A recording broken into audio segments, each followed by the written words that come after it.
WNBA Connecticut Sun eliminate Caitlin Clark and the Indiana Fever from playoffs.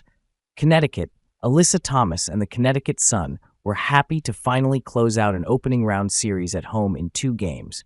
Thomas had 19 points and 13 assists to help the Sun sweep Caitlin Clark and the Indiana Fever out of the playoffs with an 87-81 win Wednesday night. Since the league changed its playoff format in 2022, the Sun have needed to win a decisive third game on the road in the first round to advance, which they did both years.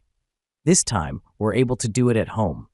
Finally locked in and took advantage of home court advantage, said Thomas, who had a triple-double in the Game 1 win. We're ready, tested tonight, and it wasn't pretty, but that's the nature of playoffs. We pulled out a gutsy win. We're hungry and ready. We're ready for what the playoff journey is going to unfold. The third-seeded Sun will now face either Minnesota or Phoenix in the semifinals, which begin Sunday. Clark played much better in Game 2 than she did in her postseason debut Sunday. The AP Rookie of the Year finished with 25 points and 9 assists, but it wasn't enough.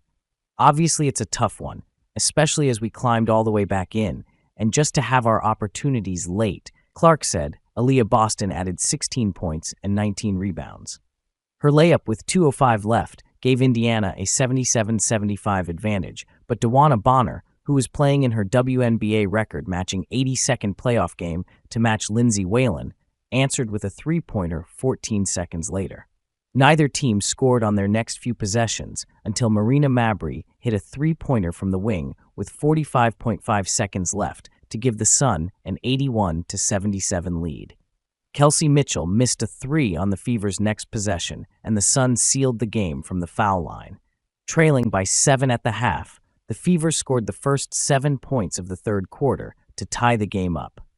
The teams traded baskets until Lexi Hull's layup gave the Fever a 48-47 lead midway through the period. It was short-lived as Thomas took over, scoring 10 points during a 14-4 run to close the quarter. Clark brought the Fever back with her three-pointer, giving the team a 71-70 lead with 3:59 left, and the teams traded baskets until Bonner's 3. Indiana got off to a fast start and was up 14-6 before the Sun scored the final 11 points of the first quarter to go up by 3. With 1:29 left in the quarter after a foul, Clark pointed out a fan sitting in the second row to an official who called security over and had the individual escorted to the back. The fan returned later, and there were no further incidents. The run continued to start the second as Connecticut went up 26-16 on Carrington's layup with 7:32 left in the half. The Sun led 41-34 at the half.